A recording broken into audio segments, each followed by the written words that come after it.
garages and basements around the world, painstakingly assembling model creatures, race cars, and airplanes. But unlike the rest of the kids, these model makers never grow up. They go on to build the Mothership, and the Millennium Falcon, the Red October, and the Starship Enterprise.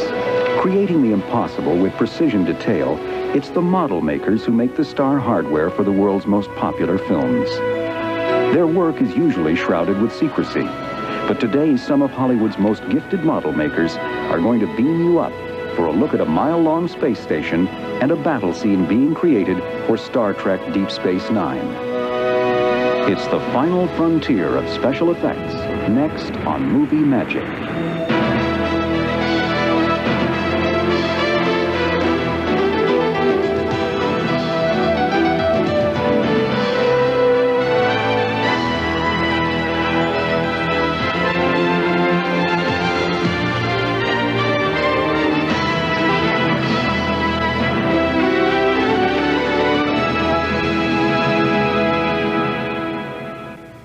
Scale models and miniatures have been an integral part of the film industry since French filmmaker Georges Méliès made a trip to the moon in 1902.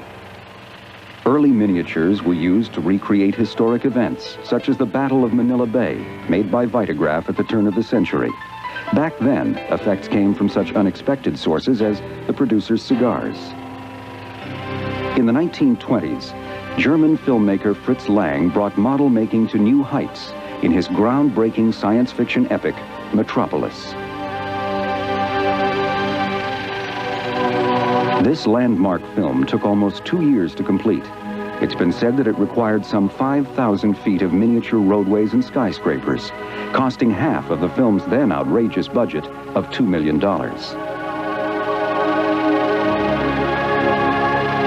In the ensuing years, it was the model makers who gave us the cinematic visions of New York City and Gotham City, Frankenstein's castle and Dracula's castle, the Hindenburg and the Nautilus, the Terminator, the Ghostbusters Marshmallow Man, and one of the most famous models of all time, the Starship Enterprise. The original Enterprise was conceived by Star Trek creator Gene Roddenberry and the effects team supervised by Howard Anderson Jr. With Matt Jeffries designing the Enterprise, it took probably 3 months of working with Dick Dayton to evolve the materials and how to build the Enterprise. I built the model out of wood for Gene's approval. And once he saw it, he made some changes. And from that point on, I made the large model, which was 4 times the size of the smaller one. And we're talking about the large one being 12 feet long, give or take a few inches. When Star Trek The Next Generation exploded on the scene in 1987, effects supervisor Rob Legato was called in to create the effects for the updated version of the classic series. Legato and fellow supervisor Dan Curry manned the bridge for the first 5 seasons of The Next Generation. Their spectacular work on that series earned them Emmy Awards in 1992. One of the biggest challenges working on Star Trek is you have no idea what's going to come up in the next week, so you don't get a chance to plan and come up with these great ways of doing things. You have to do it on the cuff, and the hard part is sometimes it's extremely challenging, and you'd rather spend 2 weeks designing it or 3 weeks designing it. You have a couple hours because they want a budget by noon. Before Star Trek, Legato honed his skills making commercials like this one with the renowned Robert Abel and Associates. Shots involving models have always been his specialty. The great thing about shooting models as opposed to computer graphics is that you can get into a happy accident. A light can hit something a particular way and you take advantage of that, and in computers you don't necessarily do that. You have to plan for that accident. Now, with Star Trek Deep Space Nine, Rob is faced with an entirely new set of challenges. It will require some of the most elaborate models and miniatures ever built for television. By far the most important model in the series is the Deep Space Nine space station. A mile-long outpost at the furthest reaches of Federation space, The space station was conceived by production designer Herman Zimmerman and executive producers Michael Piller and Rick Berman. Supervising the construction and filming of the model is effects producer Legato, who must plan and execute every effect sequence in the show. Once they showed me what it is they want to do, then we got into practicality of it and how big something like that needs to be, what we actually will make, and what's actually needed to get the show done. The man Rob chose to make the space station was Tony Meininger, a multi-talented model maker with a keen eye for precision. When we first approached Tony about the model, the key word was getting as much detail and as many small lights on the ship as possible to make it look absolutely enormous. Tony sets to work with his versatile team of model makers. His crew first constructs 40 blanks, carefully detailed pieces made of wood, styrene plastic, and plexiglass. When the blanks are finished, they are cast into silicone molds. These molds will be used to create many duplicate space station pieces. The duplicate pieces are cast in epoxy glass, the material of choice because of its strength and stability. Epoxy glass is also lightweight and easy to cast in its liquid form. Once the pieces have set, they are sanded and carefully touched up by hand. The model is painted using durable automotive lacquers and then aged with textured layers of finishing paint.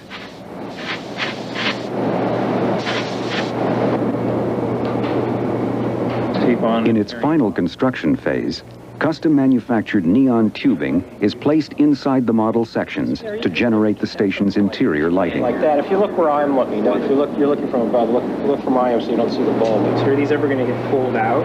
I guess not. No, they're permanent. More than 1,000 fiber optic strands are added to carry the illumination to the windows. You see there's lots of little holes in here. Those will get drilled out a little larger, and then the fiber optic filament will be put in there. Neon illuminates the fiber optic so that you see the glow on the outside of the ship. Now you have to look at the instruction booklet? Made from some 2,000 individual pieces, the space station is durable yet surprisingly lightweight. Because of its hollow steel frame and epoxy exterior, the entire model weighs only 100 pounds. When the space station is finally completed, it is taken from the model shop to Image G, an effects studio in Hollywood, where it will be powered up and filmed. The first time the station got plugged in, it was terrifying. It was beautiful. It was, everything that we wanted creatively on the station, except that it was enormous. And I looked at my list of 86 shots that I have to do with this station and just got a knot in my stomach. It's like, how am I going to pull all this off? How do you think we get that to work, Eric? The technology that Rob uses is a motion control camera system, which moves smoothly around the model, giving the illusion that the station is flying through space. You actually took what you did last time, the first and second one, and combined them. The first being where you see almost all of the underneath. Now, what was that comment again on camera? Just fine to me. Yeah. Carrie? Great, love it. Yeah. Gare? Very nice. Finally, on film, the space station model looks convincingly realistic. Rob's next stop is Paramount Studios in Hollywood. Here on Stage 18, he works with director David Carson on the live-action filming that will be combined with the space station shots.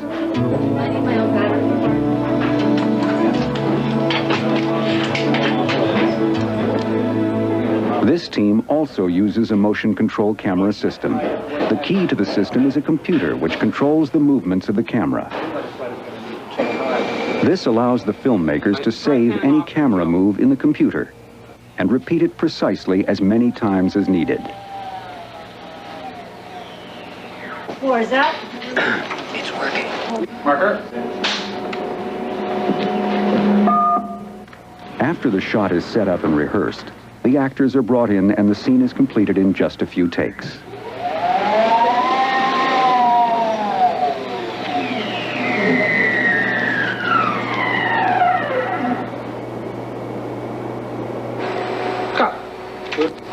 Good take. Good. It's a cut. That's one. When the motion control work is finished, Rob will put a shot of the space station into the blue screen window. Blue screens are frequently used as temporary backgrounds for shots using miniatures. When the filming is complete, the blue is electronically removed and replaced with a shot of the model. The blue screen and motion control processes allow the filmmakers to create a moving camera shot of the actors, with the space station appearing to be just outside the window. A seamless effect made possible by the model makers. But the space station is just the beginning. Next, Rob and his team overcome the effects of gravity as they shoot a showdown in space. Position noted and approved. Use your destructor ray. Explosive space battles have been showcasing models since Hollywood's early days. These Flash Gordon serials from the late 1930s presented some of the first dynamic clashes in space. Today, these interstellar battles have evolved to a new realm of realism, involving some of the most demanding and time-consuming effects work imaginable. Each model must be shot using a motion control camera system.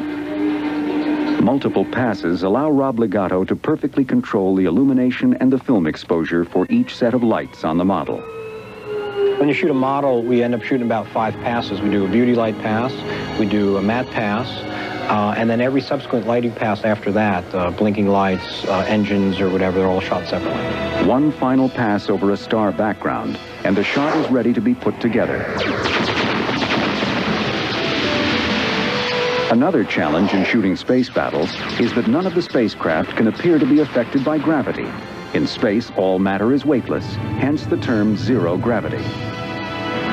In filming the battle scene for Star Trek Deep Space Nine, Rob Legato must simulate a zero-gravity environment for a scene in which an enemy spacecraft blows a Federation starship out of the galaxy.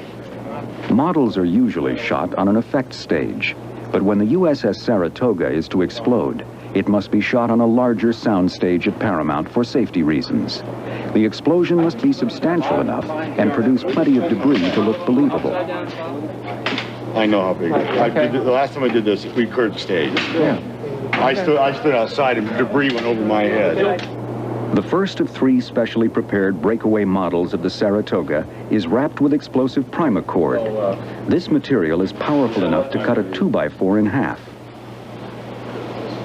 To simulate the weightlessness of space, the model is suspended vertically, and the camera is rigged to shoot up.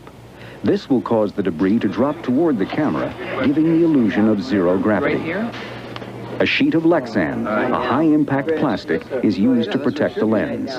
A fan is rigged next to the camera to ensure that the falling debris will not block the camera lens. It would be a shame if a piece of debris landed right on top of the shot and obscured the rest of the fire and explosion of the ship. A high-speed camera is used so that the shot will play in slow motion, accentuating the sensation of zero-G. The explosion will seem brief to the naked eye, but filmed at 240 frames per second, it will last 10 seconds on the screen. It'll look like a little firecracker going off when you record it with the video camera, but when you see it on film, it'll look like a big explosion. Everyone takes his or her position as the explosive charges are made live. Roll camera! Rolling! The high-speed camera revs up and locks in at 240 frames per second.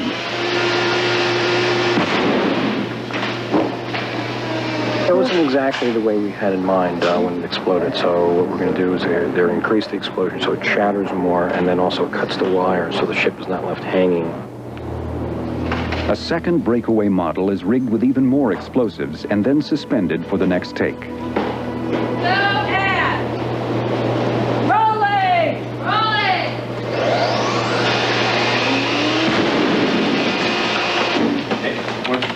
The second explosion is better, but Rob feels he needs one more try.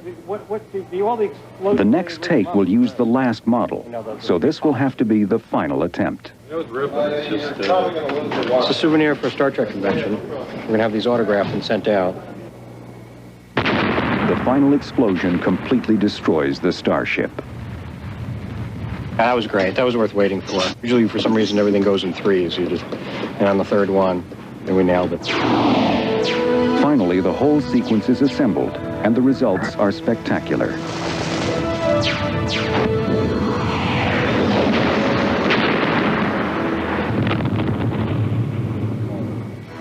Next, Rob and master model maker Greg Jean will attempt to create a miniature hell planet on a Hollywood soundstage. A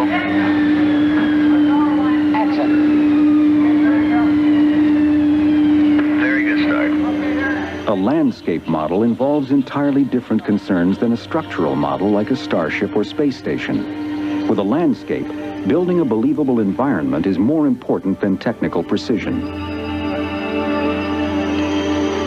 Landscape miniatures are frequently used to create highly stylized locations.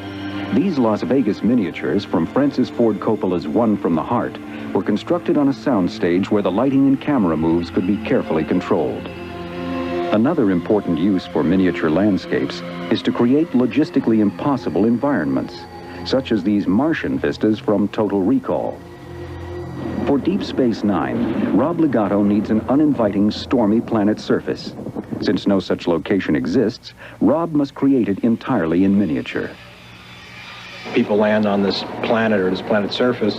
One looks out the window and sees a hellstorm. The other person, exactly the same time, sees a garden. And this whole motion control thing is set up because the hell reality is all miniature. It's all a 20-foot by 18-foot miniature landscape. The garden is the easy part. A Los Angeles park provides the perfect environment. For the miniature hell planet, Rob turns to award-winning model builder Greg Jean. 46 degrees, but we're just sort of going like that to see how far you show off the sides. How much do these things go for? Expensive? A veteran of the hunt for Red October, War Games, and Star Trek The Next Generation, Greg's crowning achievement would have to be the mothership he built for Steven Spielberg's Close Encounters of the Third Kind. We just about finished it when Steven decided he wanted to change the design. And he called in Ralph McQuarrie to do some sketches, who had just done a lot of work for George Lucas up on Star Wars. And then our shop made some little maquettes, and we sort of combined them both together and got that sort of floating refinery in space look. Some of Greg's finest work has been with landscape miniatures. The scale landscapes of Los Angeles he built for Spielberg's 1941 were the largest project he has ever undertaken. 1941 was probably our most intricate set and the one I liked the best. It was actually a miniature that belonged in a museum rather than on a soundstage.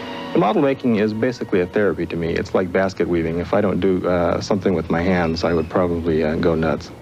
For the Hell Planet landscape, Greg has model maker Mike Hosh carve the rough structures of the canyon cliffs out of 8-foot pieces of foam. Hosh uses a light polyurethane foam, which is easy to sculpt in great detail.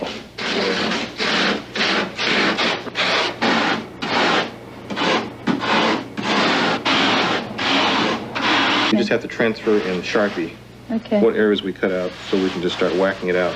The canyon floor is first built from a denser, rigid urethane foam in a scaled-down version known as a maquette. Once we set that up, you can just start whacking away. Wire brush. The dimensions are later translated to larger pieces of the same material by his team of sculptors. And we're going to extend the bases so they drop and show more. Once the individual pieces are complete, they are assembled on a stage over the course of a day. It took Gene and his crew 3 weeks to create the 62 pieces that make up the Hell landscape. This is hell, as you can plainly see. The Hell Planet landscape miniature will be shot with a variety of physical effects, which are used to create the illusion of a full-scale storm scene. As much hell as we can afford is what we got. The timing of the lightning will be programmed into a computer. It must perfectly match what will later be shot on the live-action stage. The planet is blanketed with an eerie mist, created using liquid nitrogen, or LN2, which is kept under pressure at minus 320 degrees Fahrenheit.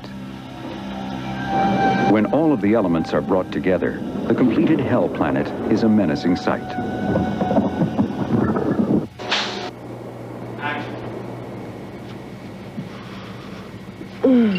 It's beautiful. You have a strange eye for beauty, Dax.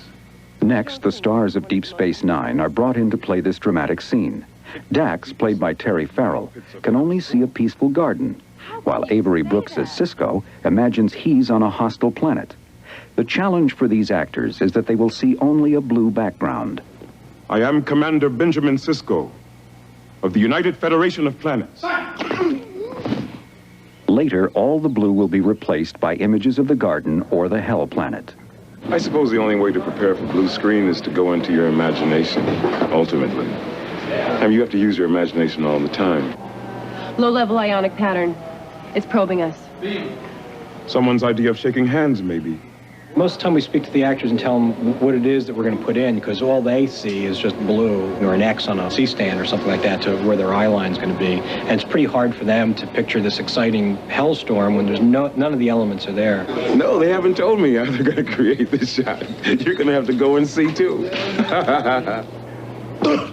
While the actors play the scene, Legato must keep the entire puzzle together in his head.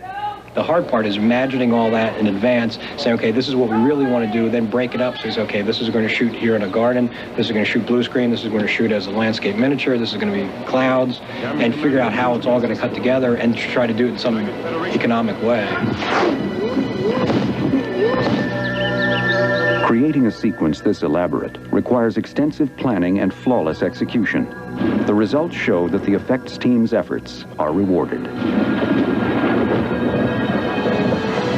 Models and miniatures are utilized to create a variety of different effects, whether a scene requires a mile-long space station, a stormy planet, or a fiery explosion. These resourceful craftspeople are counted on to deliver. The model building today is just overwhelming as far as the detail, the credibility, compared to the models that were built and the way they were shot, say, 25 years ago for Star Trek. As long as effects artists like Greg Jean, Rob Legato, and Tony Meininger are creating the star hardware, effect scenes featuring miniatures are sure to be a model of perfection.